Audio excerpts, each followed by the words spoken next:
चलो स्टार्ट करते हैं क्लास। हम एवरेज ऑक्सीडेशन नंबर पढ़ रहे थे।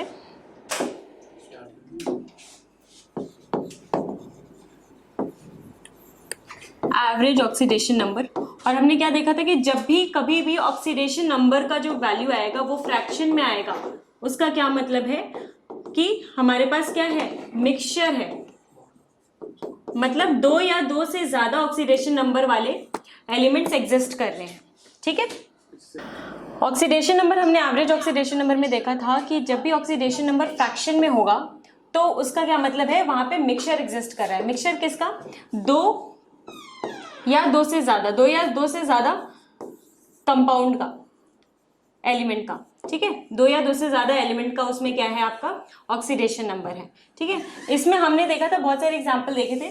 सबसे पहले हमने एग्जांपल देखा था कि एक ही कंपाउंड में अगर जैसे कि आपका है Fe2O3 प्लस FeO, ये क्या बनाता है, Fe3O4। ये हमने कल देखा था, है ना। अब ये क्या होता है आपका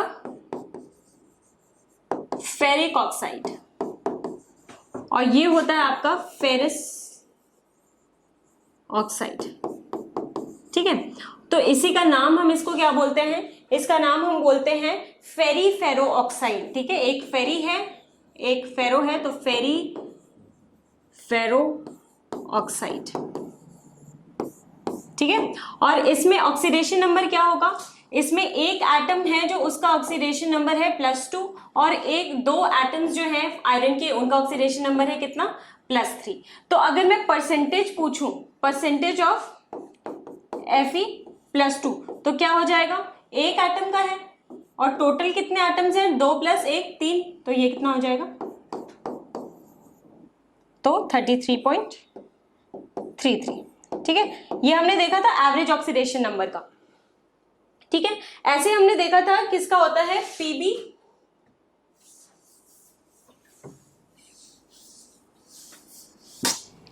ऐसे हमने देखा था क्या, Pb3O4 का। Pb3O4 का हमने क्या देखा था, इसमें क्या होता है, 2 PbO होता है और क्या होता है, एक Pb2O3 होता है। ठीक है, तो मतलब एक का ऑक्सीडेशन यहाँ पे +2, दो का ऑक्सीडेशन +2 और इसमें +3। ठीक है, तो ये क्या होता है आपका, ये होता है आपका प्लम्बस ऑक्साइड। इसको हम बोलते हैं प्लम्बस ऑक्साइड, और इसको हम बोलते हैं प्लम्बिक ऑक्साइड। इसको हम बोलते हैं प्लम्बिक ऑक्साइड।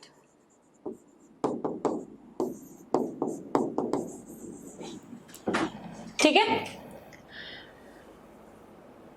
हाँ, 2 Pb होंगे जिनका ऑक्सीडेशन इतना रहेगा, और यहां पे भी कितना है, एक Pb है आपका,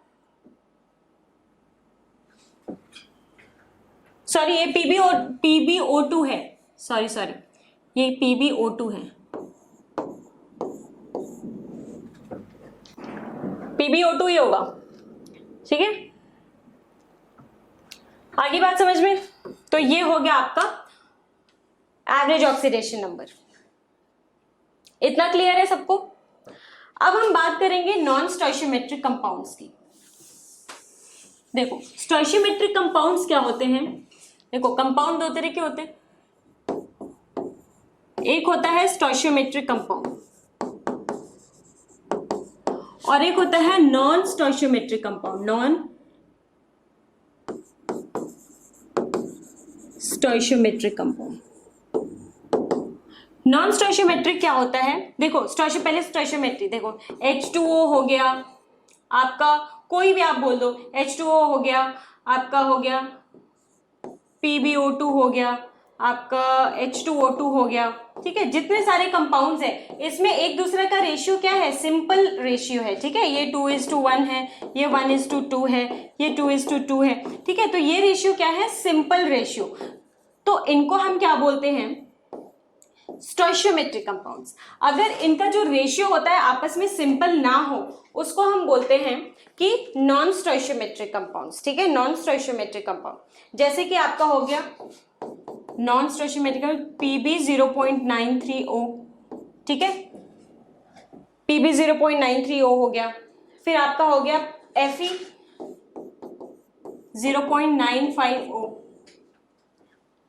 ये सारे क्या है, यहाँ पे ये सिंपल रेशियो में नहीं है, तो इसीलिए इसको हम बोलते हैं नॉन स्टोइशियोमेट्रिक कंपाउंड। ठीक है, फिर आपका आता है Sn जो टिन का कंपाउंड होता है 4.44O8। ठीक है, ये भी क्या है आपका नॉन स्टोइशियोमेट्रिक कंपाउंड है। एंड देन यू हैव निकल का एक कंपाउंड, निकल का कंपाउंड होता है Ni 0.98O। तो ये सारे कंपाउंड्स क्या हैं, इसमें सिंपल रेशियो नहीं है, इसलिए इसको नॉन स्टोइशियोमेट्रिक कंपाउंड कहते हैं। तो नॉन स्टोइशियोमेट्रिक कंपाउंड का लिखेंगे इन विच, इसका डेफिनेशन लिख देना, compounds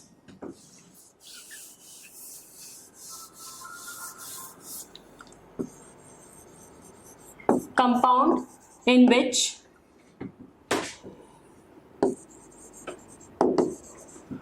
atoms are not present in simple ratio। ठीक है, सिंपल रेशियो में नहीं प्रेजेंट होंगे। नॉन स्टोइशियोमेट्रिक कंपाउंड समझ में आ गया सबको?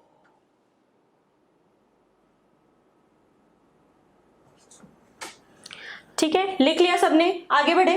अब देखो हमें क्या करना है, ऑक्सीडेशन नंबर हमने कैलकुलेट कर लिया किसमें, स्टोइशियोमेट्रिक कंपाउंड्स में। अब हम कैलकुलेट करना सीखेंगे नॉन स्टोइशियोमेट्रिक कंपाउंड्स में। ठीक है, लेट अस सी नॉन स्टोइशियोमेट्रिक कंपाउंड्स में कैसे करेंगे। क्वेश्चन लिखते हैं, calculate oxidation number of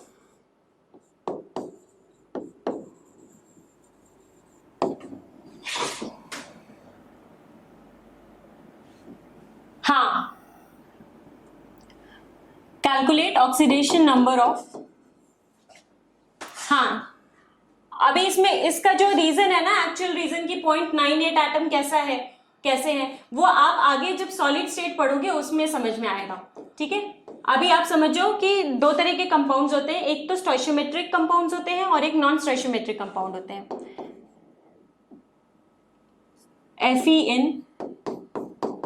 Fe 0.93O।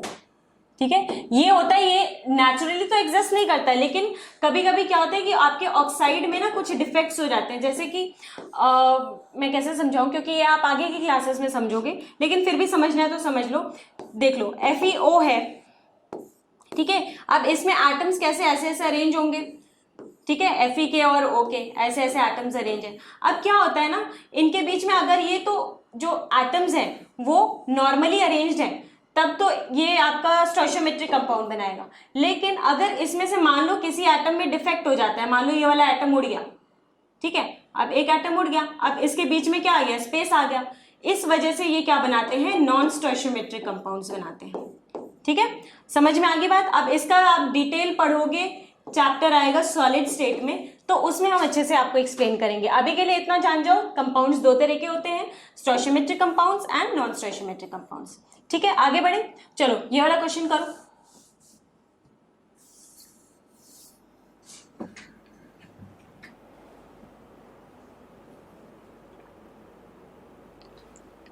अब देखो, हम नॉर्मली जैसे कैलकुलेट करते हैं वैसे ही करेंगे। We have Fe 0.93O। अब हमें देखो Fe का निकालना है, तो Fe का हम x मान लेते हैं, x मान लेंगे तो x कितना एटम है, 0.93 एटम। और ऑक्सीजन का कितना होता है, ये क्या है, एक ऑक्साइड है, और जब भी हम ऑक्साइड की बात करें तो ऑक्सीजन पे कितना ऑक्सीडेशन स्टेट होगा उसका, -2, याद आया, तो ये हो जाएगा -2 इज इक्वल्स टू 0। तो आप क्या लिखोगे, x इज इक्वल्स टू 2/0.93, तो ये क्या हो जाएगा 200/93। सॉल्व करो, कितना पॉइंट में कितना आएगा, जल्दी से सॉल्व करके बताओ पॉइंट्स में कितना आएगा। 2.150, ठीक है, 2.15, वेरी गुड। ये क्वेश्चन देखो, इतना सिंपल सा क्वेश्चन है, लेकिन बच्चे क्या करेंगे, ये जो कंपाउंड है ना, इसी को देख के घबरा जाएंगे। तो है तो ये सिंपल सा क्वेश्चन। अगर आपको बोलूं कि ये जेई में भी आ चुका है तो आप मानोगे ही नहीं कि इतना सिंपल क्वेश्चन जेई में आ सकता है, लेकिन आया हुआ है जेई में। ठीक है, अब देखते हैं। अब एक जेई में एक ईयर में ये क्वेश्चन आया था और एक उसके दूसरे ईयर में कुछ सालों बाद एक और क्वेश्चन आया था सेम कंपाउंड पे। देखते हैं वो कंपाउंड क्या था। अब देखो, पहले मैं आयरन के बारे में कुछ बता दूं आपको कि आयरन जो है वो 2 ऑक्सीडेशन स्टेट शो करता है। आयरन जो है वो 2 ऑक्सीडेशन स्टेट शो करता है। इसका ऑक्सीडेशन स्टेट वैरी करता है किससे? 2 और 3। अबे यार, ये 200/93 ये फ्रैक्शन ही तो है, क्या बात कर रहे हो? इसी को तो निकाला है, जब भी पॉइंट में आए तभी, मतलब फ्रैक्शन से ही तो पॉइंट में निकाला आपने। ये तो फ्रैक्शन है, ठीक है, फ्रैक्शन आ गया। मतलब ये क्या है? एवरेज ऑक्सीडेशन नंबर है। जब भी आपका फ्रैक्शन में आए तो मतलब क्या है? ये एवरेज ऑक्सीडेशन नंबर है। मतलब Fe0.93O में 2 तरह के ऑक्सीडेशन स्टेट एग्जिस्ट कर रहे हैं। समझ में आई मेरी बात? 2 तरह के ऑक्सीडेशन स्टेट एग्जिस्ट कर रहे हैं। अगर मैं आयरन की नॉर्मली बात करूं तो ये 2 ऑक्सीडेशन स्टेट शो करता है, एक तो 2+2 और एक +3। ये तो आपको पता है, जैसे कि आपका FeO और Fe2O3 में करता है ना? तो अभी आपका इसका आंसर है क्या? 2.15। मतलब कि ऑक्सीडेशन नंबर अगर Fe का देखें तो कहां से एग्जिस्ट कर रहा है? इसका Fe का एग्जिस्ट कर रहा है कहां से? जो 2.15 है वो किसके बीच में है? 3 के और 2 के बीच में है। मतलब कुछ Fe होगा जो इसमें होगा और कुछ Fe होगा वो +3 में होगा। इतनी बात समझ में आई? सबको बोलो। 2.15 आने का मतलब ये है ऑक्सीडेशन स्टेट फ्रैक्शनल नहीं होता है बेटा, वही मैं बता रही हूं। ऑक्सीडेशन स्टेट जब भी फ्रैक्शन होगा मतलब वो एवरेज आ रहा है। एवरेज का मतलब आ रहा है कि वहां पे मिक्सचर है। तो अभी हम देखेंगे कि किसका किसका मिक्सचर है, कितना परसेंटेज जो है Fe इस कंपाउंड में, आपका ये जो कंपाउंड है इसमें कितना परसेंटेज आपका Fe+2 का है और कितना परसेंटेज Fe+3 का है, यही हमें निकालना है। ठीक है, अब देखो जो नेक्स्ट आपके जेई में क्वेश्चन आया था वो क्वेश्चन कुछ ऐसा था कि calculate the percentage of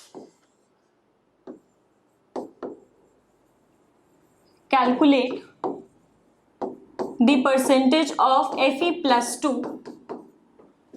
in Fe0.93O। ठीक है, चलो एक बार ट्राई करना चाहोगे?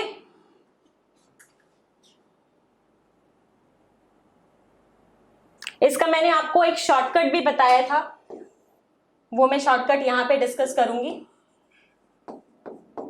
लेकिन शायद आप लोग भूल जाते हो, लेकिन भूल गए होंगे। तो आप अपने नॉर्मल मेथड से भी मुझे इसका आंसर बता सकते हैं।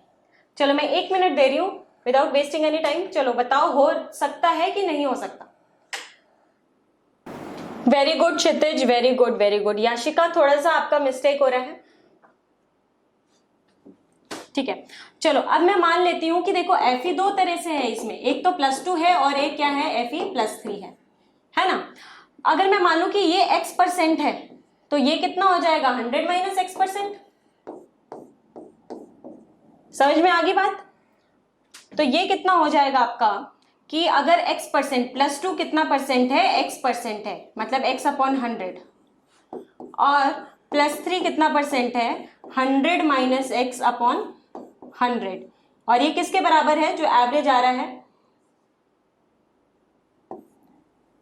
लक्ष्य, थोड़ा सा कैलकुलेशन मिस्टेक हो गया बेटा, ध्यान से कैलकुलेशन मिस्टेक नहीं करना है, यहीं पे अटक जाते हैं सब।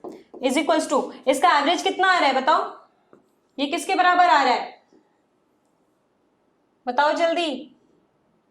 इसका ऑक्सीडेशन नंबर कितना आ रहा है? Average oxidation number 2.15। इक्वेट कर देंगे सिंपल और x के लिए सॉल्व कर देंगे। मैं और सॉल्व करूं या कर लोगे सॉल्व?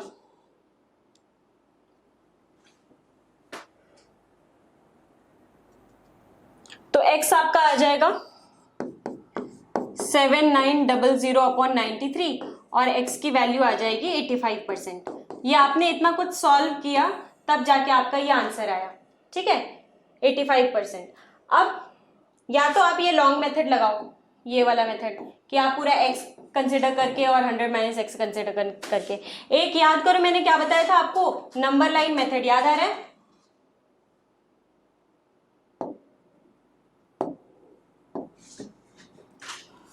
तो नंबर लाइन मेथड पे हम देखते हैं, शॉर्टकट में हम देखेंगे number line method. Number line method याद आया किसी को? नंबर लाइन मेथड में हमने क्या किया था, एक नंबर लाइन बनाया था। अब बताओ ऑक्सीडेशन स्टेट जो है वो कहां कहां से वेरी कर रहा है, कितने कितने के बीच में वेरी कर रहा है, जल्दी बताओ। +2 से +3 के बीच में। और जो एवरेज आ रहा है वो कितना आ रहा है, एवरेज आ रहा है वो कितना आ रहा है, वो आ रहा है 2.15, मतलब 2 के पास में आ रहा है ना, 2 के पास में आ रहा है, ठीक है, मतलब +2 का परसेंटेज ज्यादा होगा, इतना तो समझ में आता है, ठीक है, सिंपल सी बात है। अब मैंने क्या बोला था कि जिसका भी परसेंटेज पूछ रहा है उसके अलावा इन दोनों का डिफरेंस, याद आया? जिसका भी परसेंटेज आपको पूछा, +2 का परसेंटेज पूछ रहा है तो आप इन दोनों का डिफरेंस लोगे ऊपर, और नीचे किसका लोगे डिफरेंस, इन दोनों का ओरिजिनल डिफरेंस, ठीक है। तो ये आ जाएगा आपका डिनोमिनेटर में आप इन दोनों का ओरिजिनल वाला डिफरेंस, और न्यूमरेटर में जिसका पूछ रहा है उसके अलावा इन दोनों का डिफरेंस, ठीक है। क्या करोगे, सिंपल क्या करोगे, यहां पे देखो 2.15 डिफरेंस 3, और यहाँ पे 2 का डिफरेंस किसके साथ, 3 के साथ, इंटू 100। तो 2.15 इंटू 3 कितना होता है, 0.85, और नीचे तो 1 आ रहा है, इंटू 100, सिंपल आ गया आपका 85%, ठीक है। तो आपने कभी भी ऐसे परसेंटेज वाला सवाल पूछना है, ये लॉन्ग मेथड ना अप्लाई करके आप क्या करोगे, number line method, easy question हो जाएगा, बहुत इजीली एक स्टेप में आप सॉल्व कर लोगे, ठीक है। लेकिन आपने याद रखना है, ऐसे भूल जाओगे तो काम नहीं चलेगा, याद रखना है, ठीक है। समझ में आ गया बात? एक और क्वेश्चन दूं ऐसा ही, समझने के लिए तो आपको लॉन्ग मेथड भी समझ में आना चाहिए कि हमने एक्चुअली किया क्या है उसमें। किसी को लॉन्ग मेथड नहीं समझ में आया, प्लीज बताओ।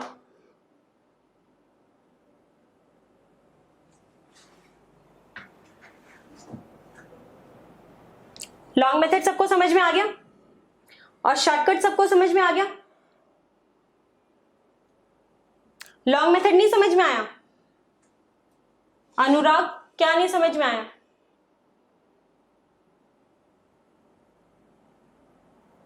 तीन के बीच में क्यों है? क्योंकि देखो ये दोनों क्या है, बीच में कहां है, ये तो मैंने 2 के साइड में रखा है ना, बीच में तो ये होता।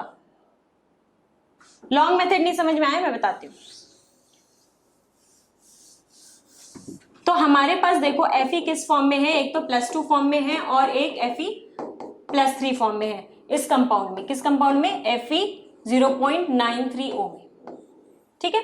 अब हमसे इसका परसेंटेज पूछ रहा है, 3 ही क्यों? क्योंकि बेटा Fe जो होता है ना वो 2 ऑक्सीडेशन स्टेट, जो भी मैं बात बोल रही हूँ आप ध्यान से सुना कीजिए, 2 ऑक्सीडेशन स्टेट शो करता है, एक तो +2 और एक +3, और जो आपकी वैल्यू आई है वो +2 से +3 के बीच में आई है।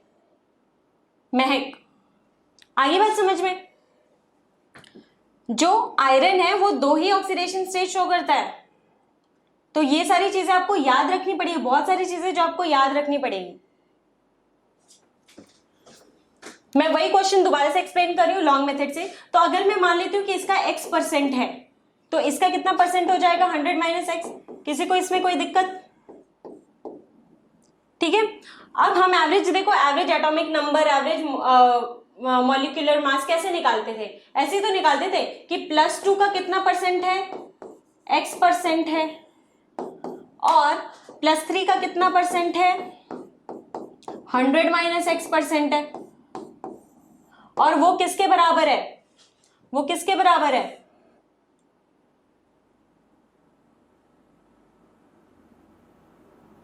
बोलो, वो बराबर है 2.15 के बराबर, जो हमने अभी निकाला है, ठीक है।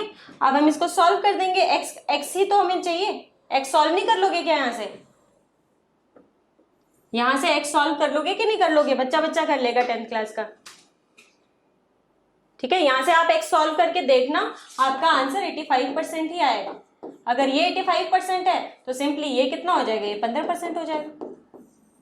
चलो नेक्स्ट क्वेश्चन करते हैं। सबको समझ में आ गया? अब मेरे को नेक्स्ट क्वेश्चन में सभी बच्चों का आंसर चाहिए, ठीक है, मैंने शॉर्टकट भी बता दिया, ये वैसे अवॉइड करो, समझने के लिए तो ठीक है, लेकिन आपने ये नंबर लाइन मेथड ही यूज करना है।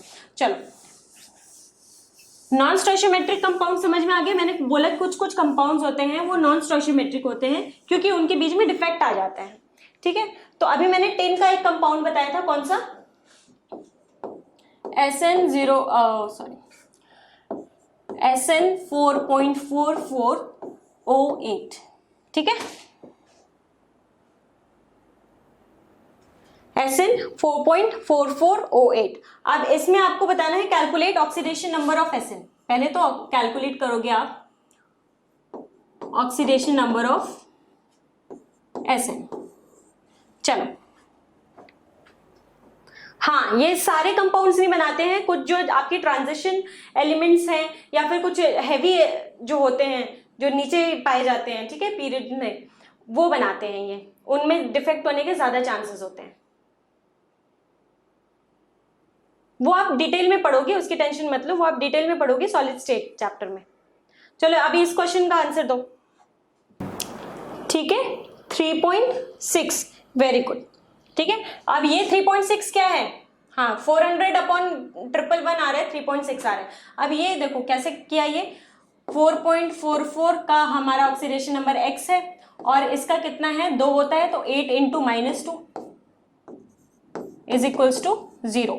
तो ये X क्या हो जाएगा, 16/4.44, ये इसमें चला जाएगा तो ये हो जाएगा आपका 4/1.11 या फिर 400/111 कह लो या फिर 3.6 कह लो।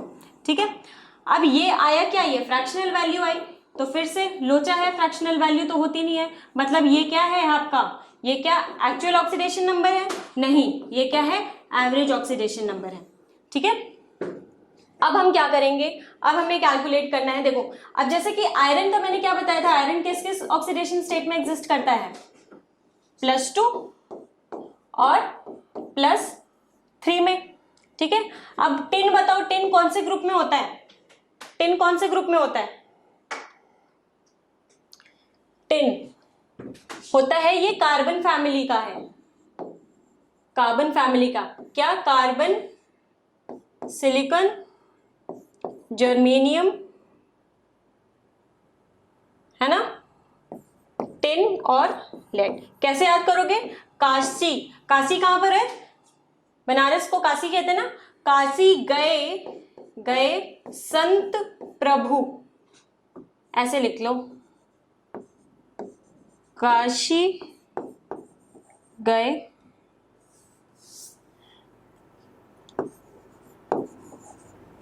संत प्रभु।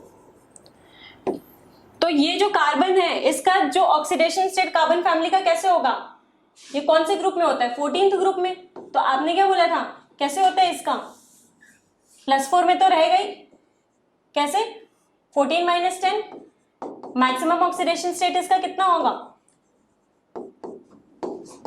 +4। और जो टिन है ये +2 में भी आता है, +2 to +4 इसका रेंज होता है। ठीक है, ये आपने याद रखना है, +2 to +4 इसका रेंज होता है। आगे इतनी बात समझ में आ गई। आप क्या परसेंटेज निकाल लोगे अगर आपको एवरेज पता है, चलो निकालो, फिर गलती कर रहे हो,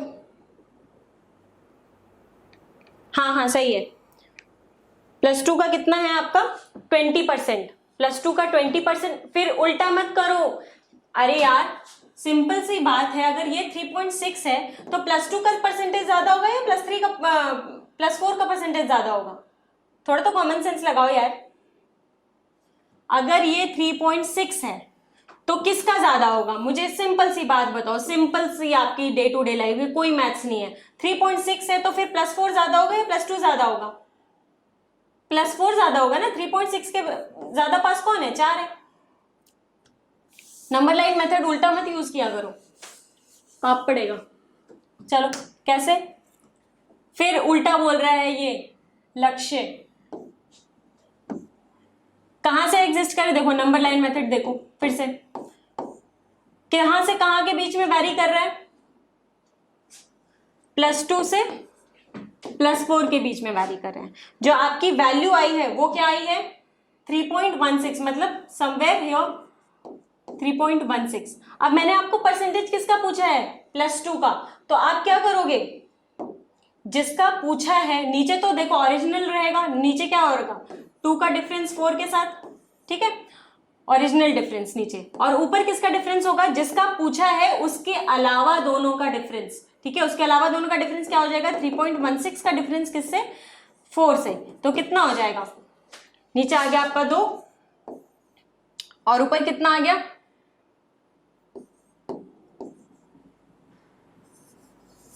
0.84 अपॉन 2 इंटू 100 आ गया आपका कितना 20%,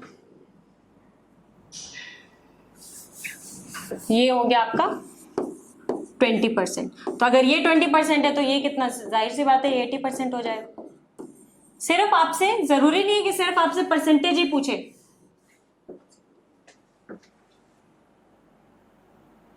जरूरी नहीं है सिर्फ आपसे परसेंटेज ही पूछे। सॉरी 3.16 नहीं 3.6 है बेटा, सॉरी दिस इज 3.6, वही मैं बोलूं 20% कैसे आ रहा है, 3.6 है ना, तो ऊपर क्या आ जाएगा, नीचे तो वही डिफरेंस आ जाएगा 2 और 4 का, और नीचे आ जाएगा 0.4 इंटू 100, आ गया ना 20%, ठीक है, आगे बढ़े। अब देखो एक तो इसका मेथड ये है निकालने का जो मैं अभी बता रही हूं, एक मेथड हो सकता है इसका हम चार्ज बैलेंस कर सकते हैं, ठीक है, चार्ज बैलेंस देखो कैसे करेंगे, चाहे स्टोइशियोमेट्रिक कंपाउंड हो, चाहे स्टोइशियोमेट्रिक कंपाउंड हो या फिर नॉन स्टोइशियोमेट्रिक कंपाउंड हो, स्टोइशियोमेट्रिक कंपाउंड को मैं ऐसे लिख रही हूँ, चाहे स्टोइशियोमेट्रिक कंपाउंड हो या नॉन स्टोइशियोमेट्रिक कंपाउंड हो, दोनों ही क्या होंगे, न्यूट्रल होंगे, इतना तो क्लियर है सबको, है ना। अब जैसे कि मैंने क्या बोला था कि SN 4.44 O कितना है 8 है, ठीक है। अब ऑक्सीजन के ऊपर टोटल चार्ज कितना आ गया, एक ऑक्सीजन के ऊपर -2, तो इसके ऊपर टोटल चार्ज कितना आ गया -16, इतना तो क्लियर है। मतलब इस पे हमें नहीं पता किसके पास कितना चार्ज है, लेकिन इसके ऊपर टोटल चार्ज +16 होना चाहिए, ठीक है। और ये वेरी कहां से कर रहा है, +2 to +4, तो अगर मैं ये वाला x मान लेती हूं, ये x परसेंटेज है, तो ये क्या हो जाएगा आपका, सॉरी परसेंटेज नहीं मानती हूं मैं, अगर ये किस में वेरी कर रहा है आपका +2 से +4, तो अगर ये x है तो ये क्या हो जाएगा 4.44 - x, यहाँ पे परसेंटेज की बात नहीं कर रहे हैं, ठीक है, इतना समझ में आ गया। अगर ये x है तो ये 4.44 - x है, तभी तो दोनों मिलके 4.44 है, ठीक है। अब यहां से निकाल लो आप चार्ज कैसे बैलेंस करोगे, चार्ज हमने बैलेंस कर दिया, देखो कैसे, ये क्या था +16 चार्ज था इसके ऊपर, तो कैसे बैलेंस करेंगे, देखो x वाला कितना है, x वाला हमारे पास है +2 प्लस y वाला ये कितना है, ये हमारे पास 0.44 सॉरी ये कितना +2x प्लस 4.44 - x +4, ये किसके बराबर होगा, टोटल चार्ज इसका किसके बराबर होगा, जल्दी बताओ, इसका टोटल चार्ज 16 के बराबर होगा, ठीक है। यहां से आप x कैलकुलेट करो कितना आ रहा है फटाफट से। हाँ मैं सिर्फ आपको बता रही हूँ, मेथड आपका दिमाग खोल रही हूँ कि ऐसे भी हो सकता है, कोई भी क्वेश्चन एक मेथड से नहीं हो सकते, वो बहुत सारे मेथड से हो सकते हैं, आपको जो अच्छा लगे वैसे कर लो, या एग्जाम में जो स्ट्राइक करे वैसे कर लो, ठीक है, जैसा भी आपको इजी लगे। तो ये क्या हो गया आपका 2x प्लस ये क्या हो जाएगा 17.6 - 4x, ये किसके बराबर हो गया 16 के बराबर, ठीक है। अब x कितना आ गया यहां से 0.88, ठीक है, x आ गया 0.88, अगर x 0.88 आ गया, ये 0.88 है, तो ये कितना हो जाएगा +4 कितना हो जाएगा बताओ, ये तो +2 आ गया, ये +2 आ गया, +4 कितना आ जाएगा 4.44 - x, कोई 0.22 तो नहीं बोल रहा, हाँ 3.22 नहीं होगा, 0.22 क्यों नहीं होगा, कि ये परसेंटेज थोड़ा ना हमने लिया है, हम क्या करेंगे दूसरे वाले का निकालने के लिए क्या करेंगे अगर ये आपका 0.88 है तो +4 कितना आ जाएगा, 4.44 माइनस 0.88, ये हो जाएगा आपका 3.56। ठीक है, अब इन दोनों का रेशियो निकाल लो, कितना हो जाएगा, +2 और +4 का रेशियो कितना आ गया आपका 0.88, और ये क्या आ गया आपका 3.56, तो रेशियो आ गया आपका 1:4। तो परसेंटेज क्या हो जाएगा, इसका आपका आ गया 20% और इसका आ गया आपका 80%। परसेंटेज तो अभी भी वही है। आगे मेरी बात समझ में, परसेंटेज तो अभी भी वही है। तो चाहे तो आप चार्ज बैलेंस से कर लो, ये मैंने क्या किया है, चार्ज बैलेंस किया है, या फिर आप नंबर लाइन मेथड से कर लो, कैसे भी करो, बस गलती नहीं होनी चाहिए।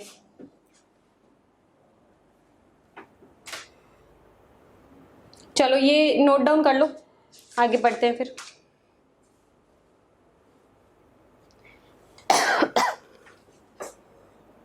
पर्व हो गया। यस्टरडे का रिकॉर्ड लेक्चर मैंने बहुत बारी पूछा, एक्चुअली उसमें थोड़ा प्रॉब्लम हो रहा है एडिट करने में, जल्दी हो जाएगा। आज आपको दोनों मिल जाएगा, दोनों का एक साथ मिल जाएगा।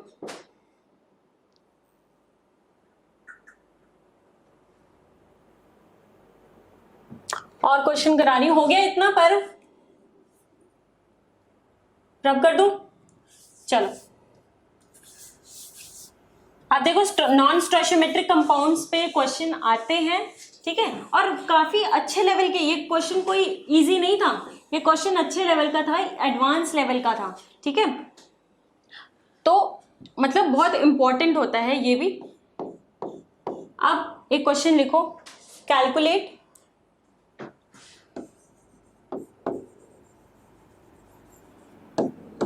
Oxidation number of sulphur in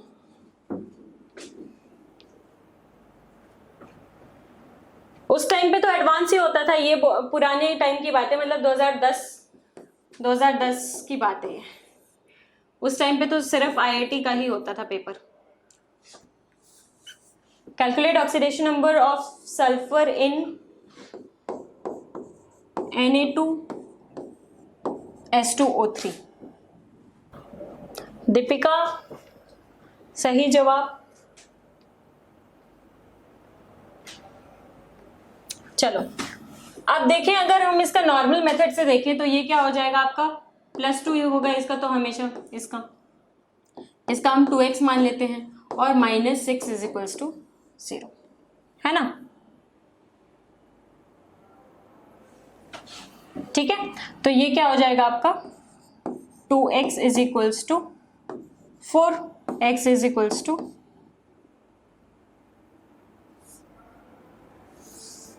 Na2S2O3 था ना,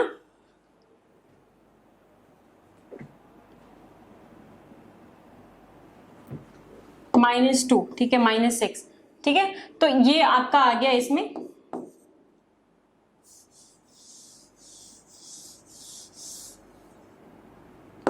2 + 2x -6 = 0, तो ये हो गया आपका -4, तो 2x = 4 और x = 2, ठीक है। यहां से आपने ऐसे निकाला, ठीक है, लेकिन यहां से जो आपका आंसर आएगा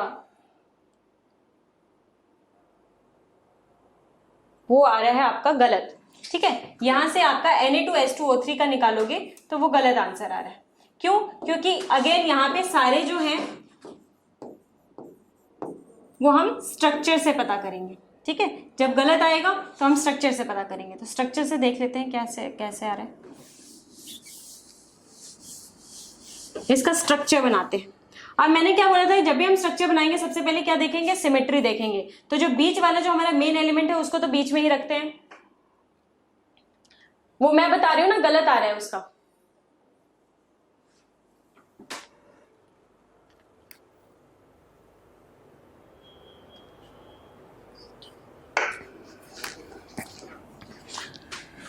ठीक है, अब क्या करेंगे, देखो S बीच में आ गया।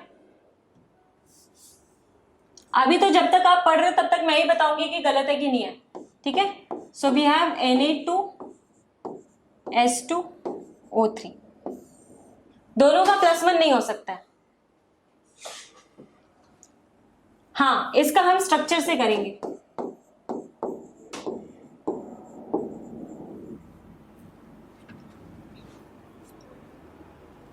देखो, सल्फर को हमने बीच में रख दिया और Na को हम दो दो ऑक्सीजन बांट देते हैं, तो ये हो गया आपका ONA और ये हो गया आपका ONA। ठीक है, अब कितना सल्फर बच गया? ऑक्सीजन 2 हो गया, एक सल्फर बच गया, एक सल्फर इसके साथ डबल बॉन्ड बना लेगा। ठीक है, एक सल्फर इसके साथ डबल बॉन्ड बना लेगा। अब देखो हम कैसे करेंगे इसका सॉल्व।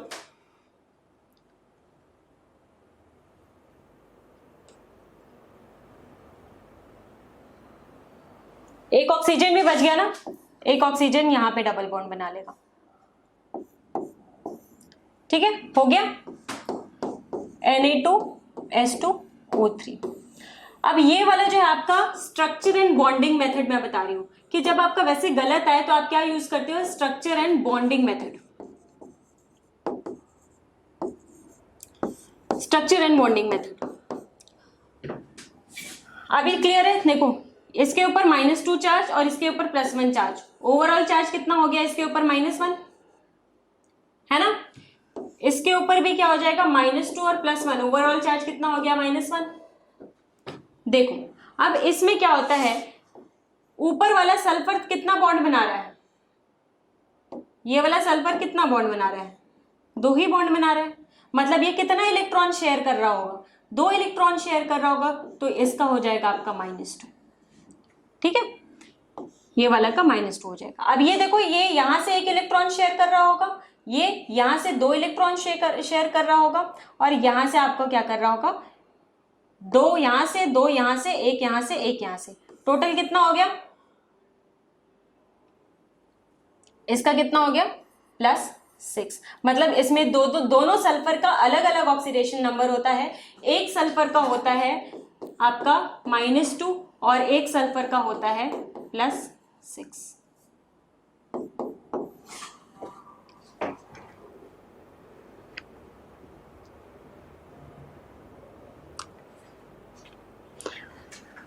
तो तभी देखो -2 और +6, अब इसका एवरेज ऑक्सीडेशन नंबर आया आपका। एवरेज ऑक्सीडेशन नंबर कितना आया?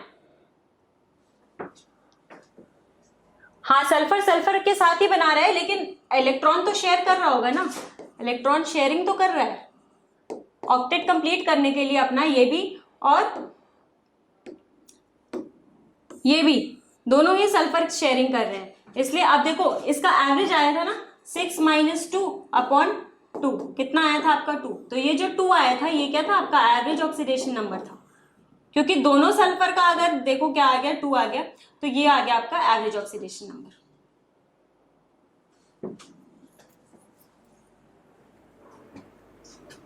क्योंकि ये इलेक्ट्रॉन शेयर कर रहा है बेटा, ये वाला जो सल्फर, एक बार मैं फिर से बनाती हूँ इसका स्ट्रक्चर।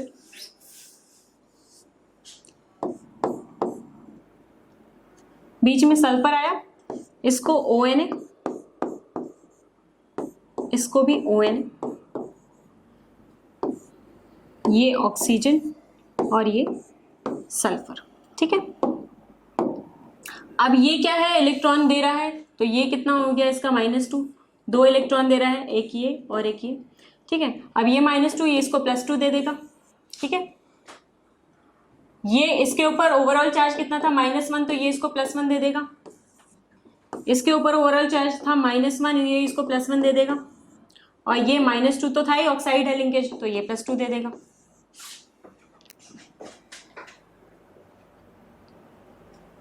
ऊपर और नीचे वाला तो देखो, आप हर जगह से देखो, नीचे वाला घिरा हुआ है, ये भी इलेक्ट्रोनेगेटिव है, इसका तो ओवरऑल नेगेटिव आ ही रहा है, इसका भी ओवरऑल नेगेटिव आ रहा है, तो बीच वाले का तो पॉजिटिव आएगा ना बेटा। मिडिल वाला सल्फर का ये इलेक्ट्रॉन क्या कर रहे हैं? शेयर कर रहे हैं, कंप्लीटली नहीं दे रहे हैं। ठीक है, तो ये क्या कर रहे हैं? आपको यहां से भी इसको नेगेटिव आ रहा है, यहां से भी नेगेटिव आ रहा है, यहां से भी नेगेटिव आ रहा है, तो बैलेंस करने के लिए तो ये क्या करेगा? +6 हो जाएगा। ठीक है,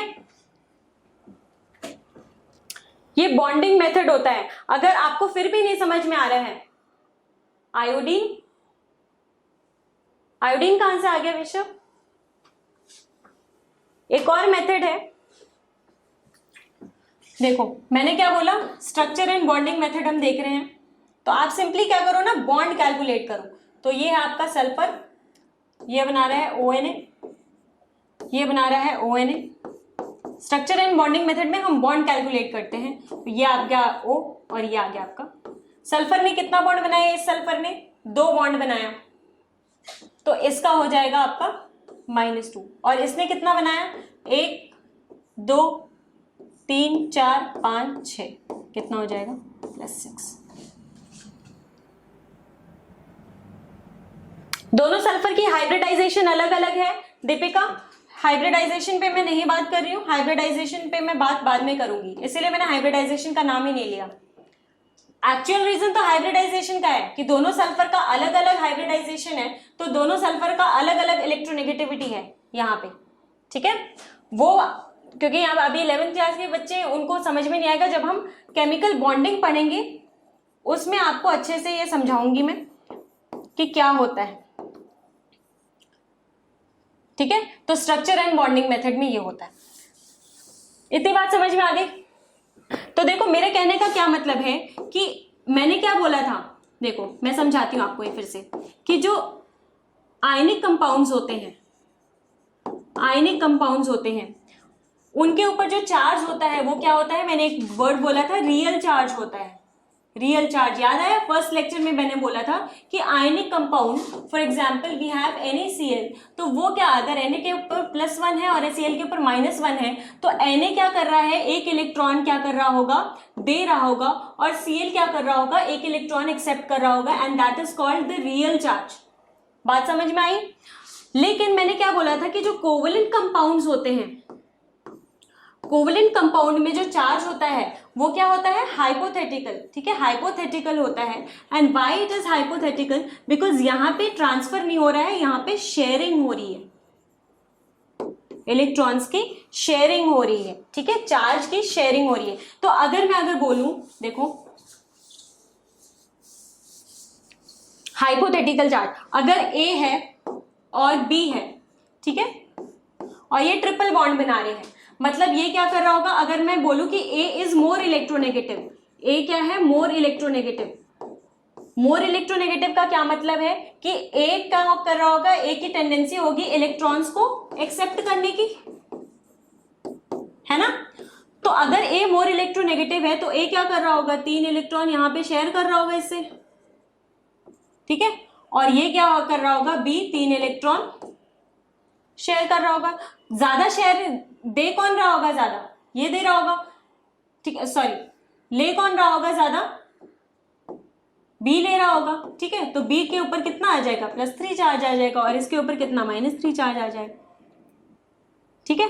वैसे ही अगर मैं डबल बॉन्ड की बात करूं तो डबल बॉन्ड में क्या हो जाएगा, अगर A ज्यादा इलेक्ट्रोनेगेटिव है तो ये -2 और ये +2, समझ में आ गई। Covalent compound. अब Na2S2O3 में क्या हो रहा था, क्या यहाँ पे सिर्फ आयनिक बॉन्ड बन रहा है, O और Na में तो आयनिक बॉन्ड बन रहा है, लेकिन S और O में क्या बन रहा है, और S और S में क्या बन रहा है, कोवेलेंट बॉन्ड बन रहा है। मतलब वो क्या है आपका, यहाँ पे कौन रोल प्ले करेगा, इलेक्ट्रोनेगेटिविटी रोल प्ले करेगा। इतनी बात समझ में आ गई।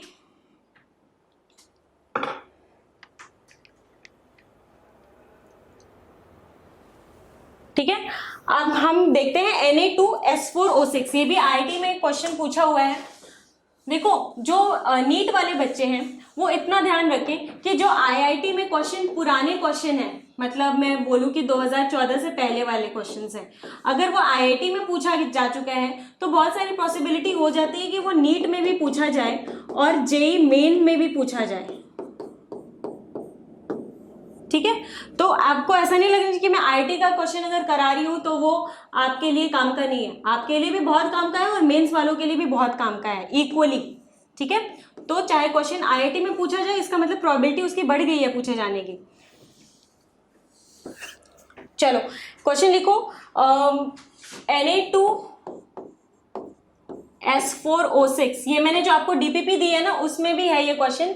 इसमें है देखो हर सल्फर का अलग अलग ऑक्सीडेशन नंबर होगा, इसमें हमें क्या करना पड़ेगा, ऑक्सीडेशन नंबर निकालो। कैसे पता चलेगा? फिर से यहाँ पे देखो कि Na2 क्या हो जाएगा, ये 2 plus 4x minus 12 is equals to 0। ये क्या हो जाएगा, x हो जाएगा 5/2। मतलब ये क्या है, एवरेज ऑक्सीडेशन नंबर है। क्या आ रहा है, 2.5 आ रहा है। 2.5 का क्या मतलब है, ये एवरेज नंबर है। ठीक है, अब हम क्या करते हैं, अगर ये एवरेज आ रहा है मतलब हमें क्या बनाना पड़ेगा, इसका स्ट्रक्चर। आपको स्ट्रक्चर याद करो, सिर्फ इसी में Na2S2O3 में ही नहीं पता चला था, क्योंकि इसमें एवरेज ऑक्सीडेशन नंबर नहीं आ रहा था। ठीक है, इसमें आपका एग्जैक्ट 2 वैल्यू आ रही थी, इसलिए यहाँ पे आप नहीं डिसाइड कर पाए, तो ये तो आप याद कर लो। लेकिन इसमें तो आपको इजीली पता चल गया कि ये एवरेज ऑक्सीडेशन नंबर है। तो हम क्या करेंगे, इसका स्ट्रक्चर बनाएंगे। मैंने क्या बोला कि स्ट्रक्चर बनाते टाइम बीच में किसको रखोगे, हमेशा इसको रखोगे। ठीक है, जिसकी हम बात करें, सल्फर की बात करें, सल्फर को बीच में रखेंगे। और मैंने क्या बोला था कि हमें क्या चाहिए, सिमेट्री चाहिए। ठीक है, तो सिमेट्री चाहिए तो हम क्या करेंगे, चारों सल्फर ऐसे लिख देते हैं। ठीक है, सब में बॉन्ड बना देते हैं। Na2 इसको एक Na दे देते हैं और इसको भी एक Na दे देते हैं। कितने Na बच गए, कितने ऑक्सीजन बच गए, अब कितने ऑक्सीजन बच गए आपके, 4 बच गए। तो 4 जब बच गए ऑक्सीजन, तो आप क्या करोगे, 2-2 इन दोनों को दे दो, बीच वालों को। देखो अब एकदम सिमेट्रिकल स्ट्रक्चर है ना, अगर मैं इस स्ट्रक्चर को बीच में से काटूं तो स्ट्रक्चर आ गया आपका बिल्कुल सिमेट्रिकल।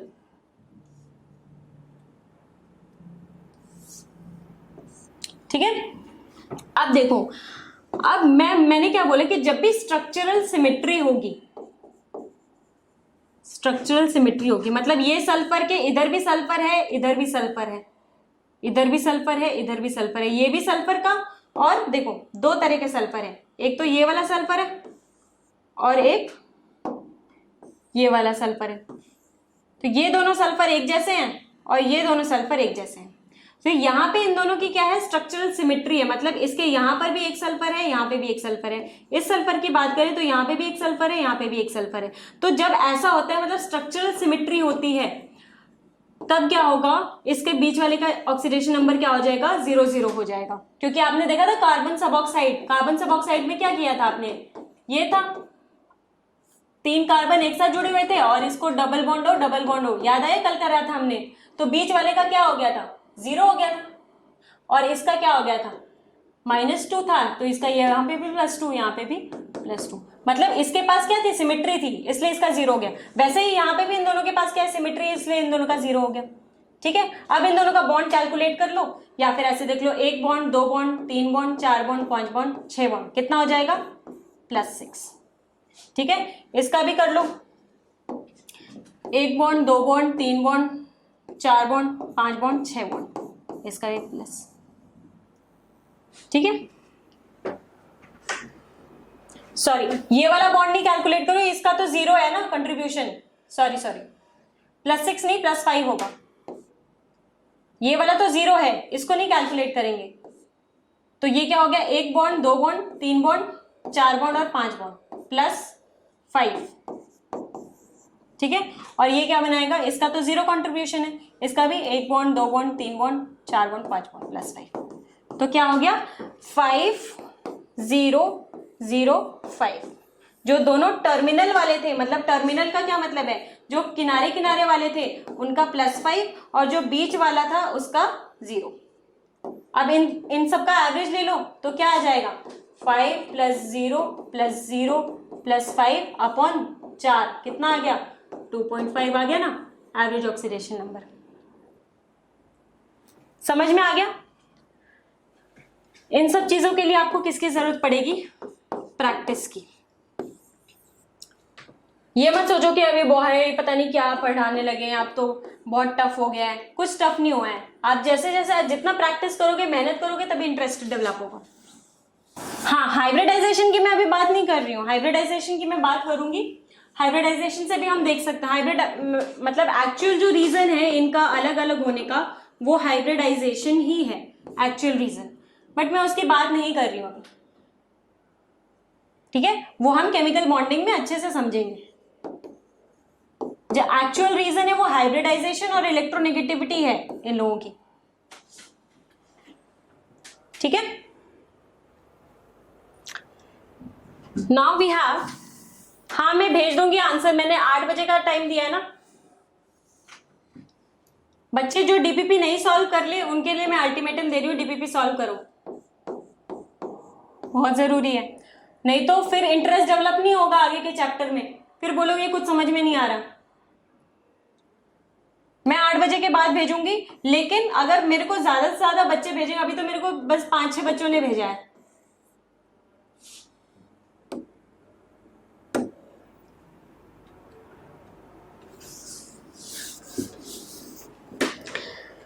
ठीक है, आगे चले। अब मुझे बताओ NH4NO3 मोल के, अभी डाउट क्लास में बता रही हूँ मोल का क्या करना है हमें। पहले इसका बताओ, इसमें नाइट्रोजन का ऑक्सीडेशन नंबर ऑफ नाइट्रोजन। चलो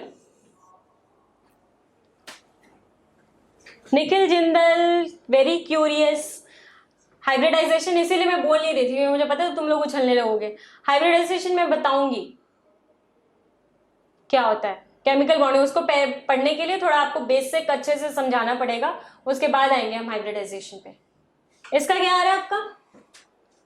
गलत, जो 1 आ रहा है वो जिसका, वो गलत। क्यों? क्योंकि आपको पता है कि NH4 क्या है, ये एक आयन है NH4 प्लस, और ये क्या है, एक NO3 माइनस, है ना। तो यहाँ पे NH4 और NO3 दोनों में जो आपका नाइट्रोजन है उसका अलग अलग क्या होगा, आपका ऑक्सीडेशन नंबर होगा।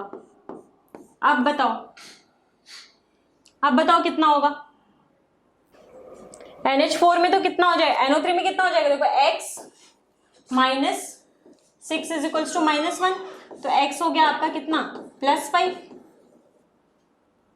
और इधर क्या हो जाएगा आपका x +4 इज इक्वल्स टू -1, तो x कितना हो गया आपका -3। समझ में आ गया? इसमें दो अलग अलग ऑक्सीडेशन नंबर है, NH4 NO3। आपको रेडिकल मैंने बताया था ना, रेडिकल, क्योंकि NH4 प्लस है ना, NH4 प्लस, और हाइड्रोजन जब नॉन मेटल के साथ जुड़े तो उसका क्या होता है, पॉजिटिव होता है, +1 होता है। भूल जाते हो तुम लोग।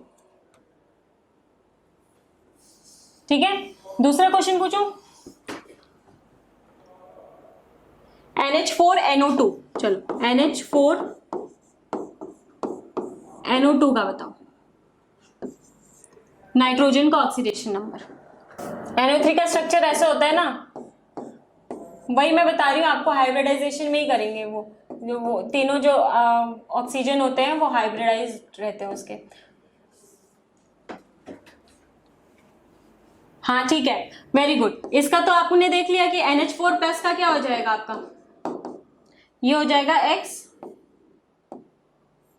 +4 इक्वल्स टू -1, तो x इक्वल्स टू -3, और NO2 का क्या हो जाएगा, NO2 माइनस, तो ये क्या हो जाएगा आपका x -4 इज इक्वल्स टू -1, तो x इज इक्वल्स टू +3। आगे बात समझ में? सो -3 एंड +3 इज योर आंसर। पर चेक करो, -3 एंड +3 आ रहा है। ठीक है, अभी एक और मैं बताती हूँ, एक और इम्पॉर्टेंट, जैसे हाइब्रिडाइजेशन और मैंने इलेक्ट्रोनेगेटिविटी वाला कॉन्सेप्ट बताया, तो वी हैव एक एलिमेंट है जो कि B के साथ बॉन्डेड है, एंड B फर्दर C के साथ बॉन्डेड है, और C यहाँ पे ऐसे D के साथ बॉन्डेड है, और ये E के साथ बॉन्डेड है। ठीक है, ये एक क्या है, कंपाउंड है। अब क्वेश्चन में आपको गिवन है कि जो इलेक्ट्रोनेगेटिविटी का ऑर्डर है, वो क्या है, A, ऊपर लिखते हैं थोड़ा, A greater than B greater than C, then you have E and then you have D। ये इलेक्ट्रोनेगेटिविटी का ऑर्डर है इनका। अब मुझे बताओ A, B, C, D, E, इन सबका ऑक्सीडेशन नंबर क्या होगा? सबसे ज्यादा इलेक्ट्रोनेगेटिव कौन है? कोई बात नहीं, सबसे ज्यादा इलेक्ट्रोनेगेटिव कौन है? ए है, तो ए की जो कितना बॉन्ड बना रहा है, 2 बॉन्ड बना रहा है, तो इसका कितना होगा -2। इतनी बात समझ में आई? ठीक है। अब डी क्या है, सबसे ज्यादा कम इलेक्ट्रोनेगेटिव, मतलब ये इलेक्ट्रोपॉजिटिव होगा, तो डी का क्या हो जाएगा आपका, ये भी 2 बॉन्ड बना रहा है, तो ये माइनस होगा ये प्लस होगा, ये +2 हो जाएगा। ई कितना बॉन्ड बना रहा है, 1 बॉन्ड बना रहा है, और ये भी क्या है, ठीक ठाक ही है इलेक्ट्रोपॉजिटिव, तो ये क्या बनाएगा, ये इलेक्ट्रॉन क्या करेगा, ये +1 बनाएगा। इन तीनों का समझ में आ गया? अब सी पर आते हैं, सी पर, तो ये +1 है, तो इसको कितना दिया, -1 दे दिया इसने इसको, और इसने इसको कितना दे दिया, -2 दे दिया। ठीक है। अब यहां पर आते हैं, ये -2 था, तो इसने इसको कितना दे दिया, +2 दे दिया। ठीक है। अब बताओ बी और सी में शेयरिंग हो रही है, और इलेक्ट्रोनेगेटिव ज्यादा कौन है, 1 बॉन्ड बन रहा है, और इलेक्ट्रोनेगेटिव ज्यादा कौन है, बी है, तो ये क्या करेगा, ये -1 हो जाएगा, 1 बॉन्ड बना रहा है, और ये कितना हो जाएगा, +1 हो जाएगा। तो टोटल इसका कितना हो गया आपका, -2 +2 +1 -3 और +1 -2, और इसका कितना हो जाएगा, +2 और -1। ठीक है।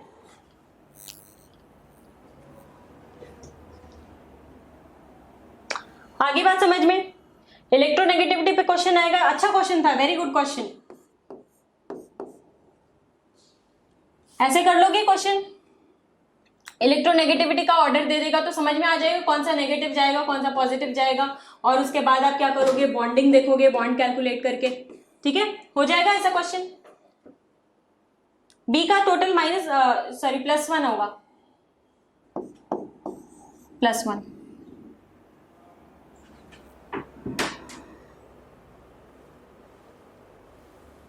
ठीक है,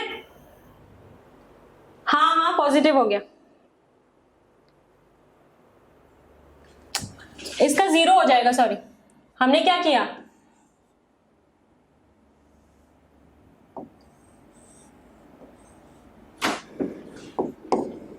+1 -1 और इसका -2 हो जाएगा टोटल, ये तो कट जाएगा आपस में, ये -2 हो जाएगा। सही है। हाँ, ये तो ओवरऑल बोल रहा है ना, ये अगर बी अकेला है, लेकिन यहाँ पे तो बॉन्डिंग हो रही है ना बी की, इसलिए ये +1 हो गया, क्योंकि ये ज्यादा इलेक्ट्रोनेगेटिव था और इसके पास में क्या है, इसके पास कम इलेक्ट्रोनेगेटिव है, तो ओवरऑल ये क्या हो गया, पॉजिटिव हो गया, और ओवरऑल बॉन्डिंग के कारण ये क्या हो गया, नेगेटिव हो गया। आगे बात समझ में? ये देखो, ये तो अपने बाप से जुड़ा हुआ है, ये तो ए तो इसका बाप है, ए तो सबसे ज्यादा इलेक्ट्रोनेगेटिव है, तो इसको तो वो पॉजिटिव कर ही देगा, और ये बेचारा चुन्नू मुन्नू से जुड़ा हुआ है, डी से जुड़ा हुआ है, ई से जुड़ा हुआ है। अच्छा, एक क्वेश्चन में पूछ लेते, एक क्वेश्चन लिखो, 6 moles of Cl2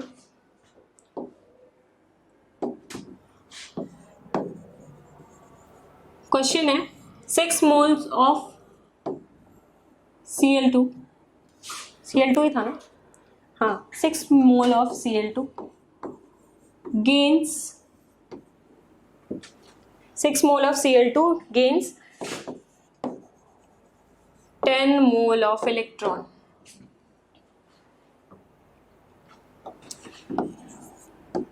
Determine oxidation number of Cl2.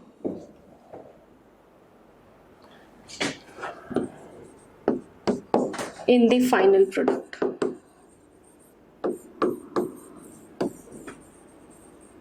Question समझ में आ गया? 6 मोल CO2 का है, वो 10 मोल इलेक्ट्रॉन एक्सेप्ट कर रहा है। देखो, एक Cl2 अगर 2 इलेक्ट्रॉन एक्सेप्ट कर रहा है तो क्या बनाएगा, 2Cl-। ठीक है, अगर XCl2 10 इलेक्ट्रॉन एक्सेप्ट कर रहा है तो क्या बनाएगा, 10XCl-। है ना, समझ में आ गई इतनी बात? ये क्वेश्चन को मैं बाद में कराऊंगी, ये क्वेश्चन को मैं कल कराऊंगी। आज मैं एक और इसके पहले इसको क्वेश्चन को सॉल्व करने से पहले आप लोगों को कुछ और भी पता होना चाहिए, ठीक है।